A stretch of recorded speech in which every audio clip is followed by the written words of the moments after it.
जुत सरकारनि आमल सामं सित्रानि बिसिंतै बोथारजाकमानि थैनायनि नांखा बीरचन्द्र मनुनि जुत आमल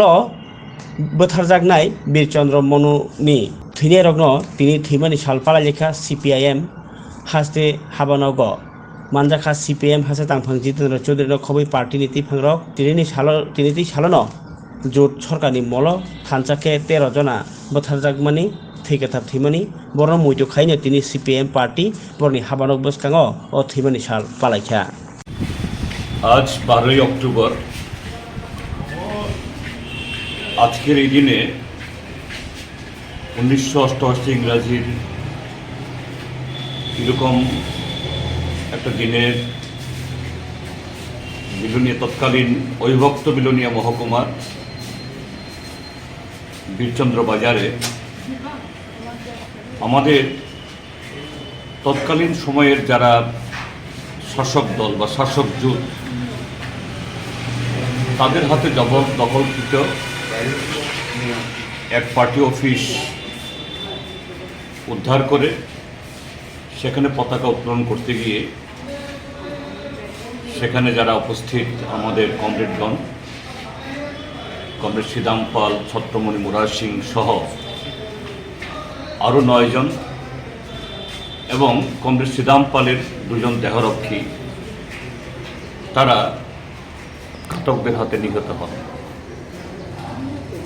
এইভাবে 1988 থেকে 92 শুধু পার্টি অফিস জবরদখল করা না, যে 1988 ইংরাজির বিধানসভা নির্বাচনে জয়ী আসন জবরদখল করে তৎকালীন কংগ্রেস এবং উপজাতি যুব সমিতির জোট সরকার এসেছিল এবং 5 বছর ধরে সারা ত্রিপুরাজ্যে গণতন্ত্রের উপরে হত্যালীলা চালিয়েছিল।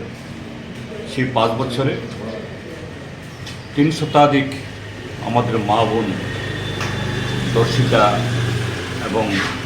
অনেকে খুন হন। একই সাথে 3 শতাধিক গণ আন্দোলনের কর্মী তারা শহীদের মৃত্যুবরণ করে। আমরা প্রতি বছরের ন্যায় এবারেও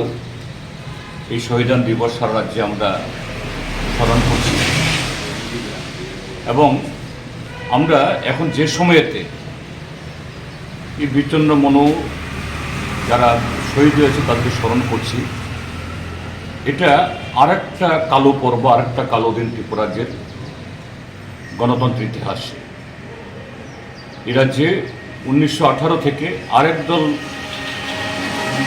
এই ক্ষমতা এসছে, মিথ্যা প্রতিশ্রুতি, প্রলোভন এবং সমস্ত সরকারি মেশিনারিকে কবজা করে। সেদিন পতাকা তুলতে মানা ছিল, পার্টি অফিস খুলতে মানা ছিল, আর আজকের দিনের যে শাসক দলের সৃষ্ট যে ভয়ঙ্কর পরিস্থিতি, এমনকি শহীদ মিনারে গিয়ে, শহীদ স্তম্ভে গিয়ে চোখের জল ফেলাতে মানা। প্রতি বছরের ন্যায় আমাদের আজকে বীরচন্দ্র বাজারে যেখানে শহীদ সৌধ তৈরি করা হয়েছে সেখানে কর্মসূচি গ্রহণ করার কথা ছিল, কিন্তু শাসক দলের চাপে এই রাজ্যের প্রশাসন আমাদের সে অনুমতি দেয়নি। এরকম ঘটনা প্রায় প্রতিনিয়ত ঘটছে। কাজে আজকে আমাদের এই শহীদদের প্রতি শ্রদ্ধা জ্ঞাপন বা স্মরণ, এটা নিছক একটা আনুষ্ঠানিকভাবে ফুলমালা দেওয়া না, গণতন্ত্র পুনরুদ্ধারে, আইনের শাসন ফিরিয়ে আনার জন্য আজকের যে এই বর্বর শাসক দল তাদের বিরুদ্ধেও সর্বাত্মক প্রতিরোধ গড়ে তোলার জন্য জনগণকে নিয়ে আমাদের অঙ্গীকার এবং সে লড়াইয়ে এই রাজ্যের মানুষকে মুক্তিদানের মধ্য দিয়েই